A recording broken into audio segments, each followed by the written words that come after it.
sanções penais podem ser propostas pelo Ministério Público por ocasião da transação penal. Essa proposta de aplicação da pena não privativa de liberdade, ela é feita sem oferecimento de denúncia. Aqui nós temos o plea bargain. O plea bargain significa que o Ministério Público vai propor com o autor do fato, vai dizer, olha, eu vou te impor uma pena não privativa de liberdade para evitar que tu respondas processo por lesão corporal simples contra o teu amigo José. Se ele aceitar a transação penal, nós vamos ter resolvido o problema. O problema é que se ele não aceitar, nós vamos seguir o processo. Então veja bem, o Ministério Público, entendendo conveniente e oportuna a solução rápida do litígio, pode propor ao autor da infração de menor potencial ofensivo a aplicação sem denúncia e sem instauração de processo de pena não privativa de liberdade, ou seja, aquelas restritivas de direito ou multa. Vemos, pois, que este instituto de atribuição exclusiva do MP só cabe a propositura de tal instrumento pelo Ministério Público. Diga, Carlos. Ele continua como réu primário? Se ele, vamos lá, passa aqui.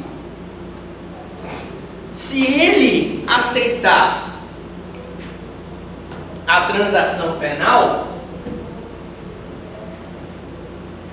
o que vai acontecer? O efeito principal é a imposição da sanção penal. Pode ser uma prestação de serviço à comunidade, pode ser uma prestação de cestas básicas, pode ser uma multa.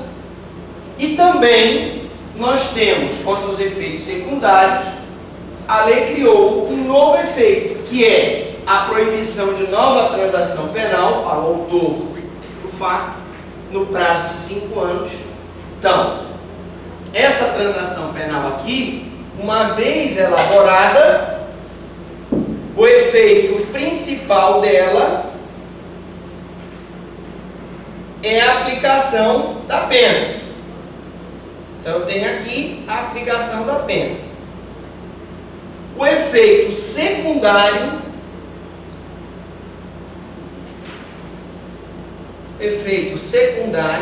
é que ele não poderá ser beneficiado pelo Instituto da Transação Penal pelo prazo de 5 dias. Se ele for jogar a bola de novo e bater numa outra pessoa, der um soco de novo numa outra pessoa, ele não pode ser beneficiado. Porém, foram expressamente afastados por essa lei os efeitos secundários da reincidência e dos antecedentes criminais. Então, se ele aceita a transação penal, Carlos, eu não tenho nem o efeito da reincidência e nem o efeito dos antecedentes criminais. Por quê? Porque para haver reincidência é necessário que ele tenha sido condenado por uma sentença transitada em julgado e que, após a sentença, ele tenha praticado outro crime. Aqui não. Aqui eu não tive nem processo, Carlos. O Ministério Público chegou e disse, olha, vou te impor aí uma pena de prestação de serviço à comunidade sem oferecimento da denúncia. Se ele nem ofereceu a denúncia, não houve processo, portanto não houve condenação. Aqui houve um acordo entre o Ministério Público e acusado. Então veja, repetindo. Primeiro efeito, imposição de uma sanção, que é o efeito principal. O efeito secundário, se ele, daqui a 5 anos, ele tem que se controlar mais. Se ele jogar a bola e bater com outra pessoa, ele não vai poder ser beneficiado pela transação penal. Mas os efeitos da incidência e dos antecedentes criminais ele não está sujeito. Porque não houve processo, não houve condenação. Houve um acordo, a transação é um acordo feito pelo Ministério Público Autor do fato. Esse acordo aqui, repito, ele deve ser aceito pelo autor, pelo defensor e homologado pelo juiz. Professor, se o juiz não concordar, ele pode não homologar o acordo? Sim. O juiz pode não homologar o acordo. Então tem que ser aceito pelo autor do fato, pelo seu defensor, deve estar presente na audiência, pelo juiz.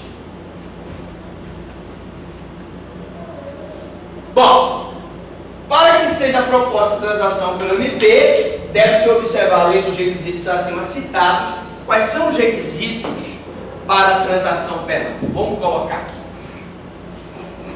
Está pequeno esse quadro? Vou colocar aqui. Vou colocar ele maior. Requisitos para a transação penal. Requisitos. Vamos lá. O autor da infração não havia sido condenado anteriormente por sentença definitiva pela prática de crime a pena privativa de liberdade. Então, primeiro requisito: não ter sido condenado. Segundo requisito, os requisitos aqui. Rex. Se o mesmo não tiver sido beneficiado anteriormente pelo prazo de 5 anos pela transação. Então ele não pode ter recebido o benefício no prazo de 5 anos. Ele já sabe. Deu um soco lá no José. Fez a transação penal com o Ministério Público. Se ele der um soco no Pedro, ele não pode ser beneficiado. Se passar os 5 anos, tudo bem, ele vai ser beneficiado. Daqui a 5 anos, ele cumpriu a transação penal dele, passou o período de 5 anos, ele pode vir a bater em outra pessoa e ser beneficiado novamente. Mas esses 5 anos, durante esses 5 anos, ele não pode. Se os antecedentes, a conduta social, sua personalidade, bem como os motivos e as circunstâncias do crime, lhe forem favoráveis, aí tu pegas aquele artigo mágico do Código Penal, que é o artigo 59, que fala das circunstâncias judiciais, culpabilidade, antecedente, conduta social, comportamento da vítima, todas as circunstâncias do crime. Por quê? E se as circunstâncias do crime não autorizarem, se ele for um mau elemento, viu, André? Se ele for um mau elemento, o cara que vive criando confusão, tem antecedentes criminais, é de péssima conduta social, vive criando confusão com todo mundo, o Ministério Público vai dizer, não, mas ele preenche, ele não foi condenado, ele não foi beneficiado anteriormente pelo prazo de 5 anos pela transação, mas que a gente chama de circunstâncias judiciais dele não são favoráveis. As circunstâncias judiciais para a transação penal tem que ser favorável.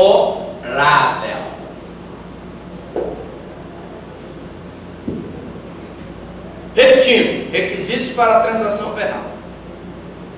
Primeiro, não ter sido condenado. Segundo, não ter sido beneficiado pelo prazo de 5 anos por outra transação. Terceiro, culpabilidade, os antecedentes, a conduta social tem que ser favorável. Senão, ele não preenche os requisitos da transação penal.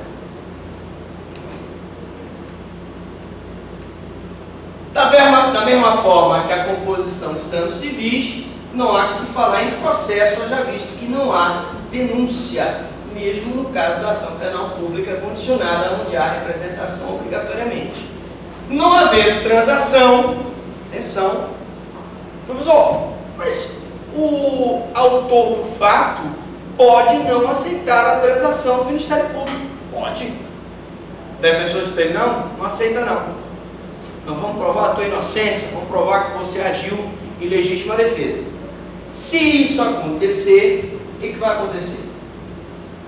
Nesta não haverá transação penal, nós vamos passar por uma outra fase, que é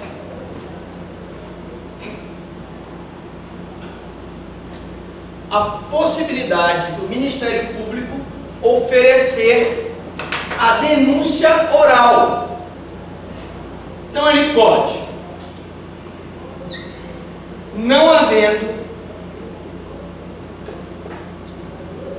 a transação, ele tem dois caminhos.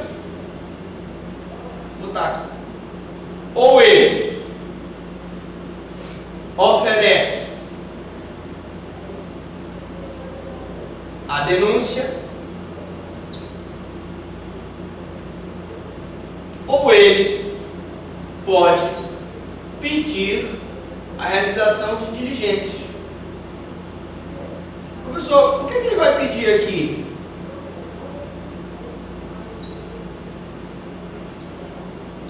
Ele pode pedir uma diligência para comprovar materialidade, um exame de corpo de delito na vítima. Ele pode pedir para que seja feito alguma perícia, que seja ouvida, seja realizado algum tipo de diligência para esclarecer o crime. Na maioria das vezes é uma diligência visando o exame de corpo de delito, para provar a materialidade. Bom, oferecida a denúncia, pode o Ministério Público, obedecidos os requisitos legais, propor a suspensão do processo. Nessa denúncia aqui, quando ele oferecer a denúncia,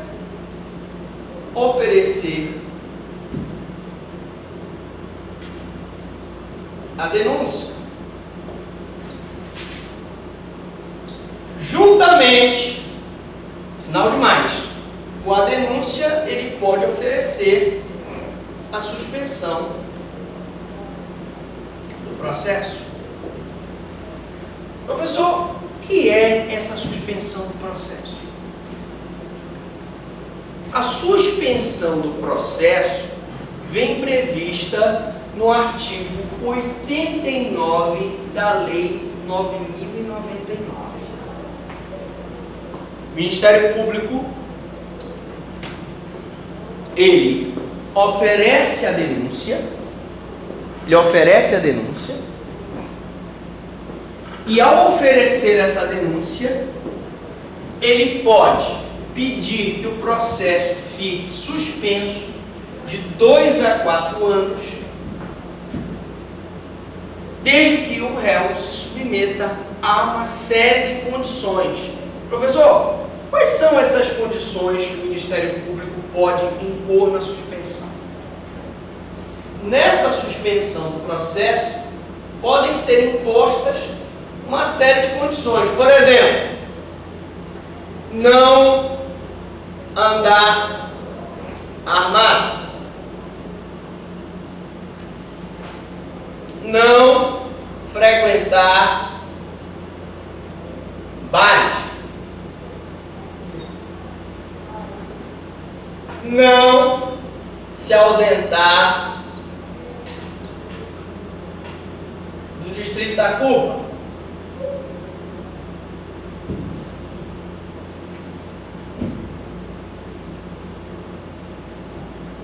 não ingerir bebidas alcoólicas. O Ministério Público não conseguiu resolver o problema através da transação penal, o acusado não aceitou, ele oferece denúncia oral. Professor, denúncia pode ser substituída por uma denúncia escrita? Pode. Ele pode oferecer uma denúncia escrita, tá? Mas geralmente a lei do juizado prevê